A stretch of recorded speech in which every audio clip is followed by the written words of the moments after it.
বাজারে সব ফসলের মূল্য কমলেও একটি ফসলের মূল্য সবসময় উচ্চ মূল্যে থাকে, সেটি হলো করলা।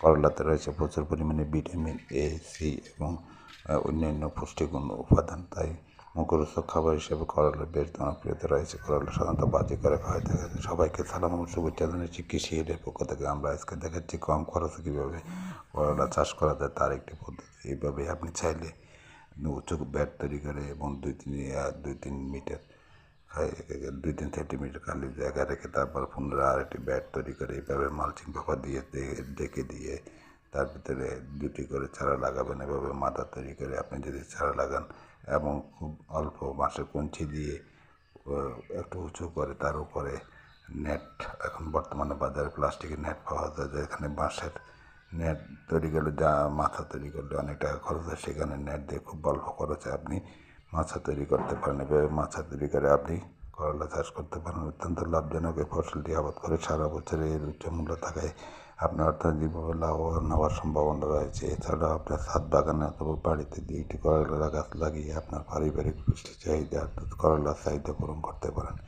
দেখুন মাশাআল্লাহ কী পরিমাণ গাছ বাড়াতে হয়েছে এবং ফলন আসতেছে, আপনারা ভিডিওটিতে দেখতে পাচ্ছেন।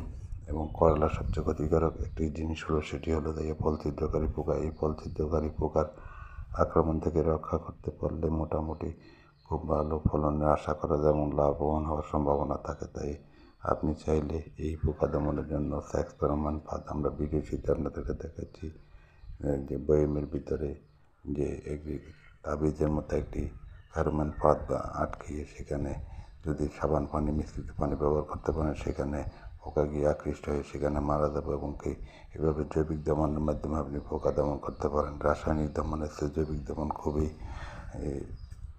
পরিবেশ বান্ধব এবং শরীরের জন্য বেশ উপকারী। কারণ হলো জৈবিক দমন করলে আপনার যে কীটনাশকের যে পার্শ্ব প্রতিক্রিয়া সেটি আপনার মানব দেহে প্রবেশ করতে পারে না, যার ফলে আপনি সুস্বাস্থ্যের অধিকারী হবেন। তাই এইভাবে যদি আপনি করলা চাষ করতে পারেন, একদিকে যেমন অর্থনৈতিকভাবে লাভবান হওয়ার পাশাপাশি পরিবেশ বান্ধব এবং পুষ্টিগুণ সমৃদ্ধ থাকায় এই ফলটিকে এই সবজিটি আপনি যদি আহার পান তাহলে আপনার শরীরে কোনো রকমের পার্শ্ব প্রতিক্রিয়া হওয়ার কোনো সম্ভাবনা নেই। তাই এইভাবে করলা চাষ করুন। করলা চাষ করে পারিবারিক চাহিদা করলা চাহিদা পূরণ করেন এবং বাড়তি বাজারে বিক্রি করে সেখান থেকে আপনি অর্থনৈতিকভাবে লাভবান হওয়ার সম্ভাবনা রয়েছে। করলা যেহেতু সারা বছর চাষ করা যায়, আপনি চাইলে এই পদ্ধতি অবলম্বন করে সারা বছর করলা আবাদ করতে পারেন। কারণ মালচিং ব্যবহার করলে আগাছা হওয়ার সম্ভাবনা কম থাকে এবং খুব অল্প বাউন্ডি দিয়ে করলাতে ফসল উৎপাদন করা সম্ভব। যদি এই ভিডিওটি আপনাদের ভালো লেগে থাকে লাইক কমেন্ট ফলো দেবেন। ধন্যবাদ সবাইকে।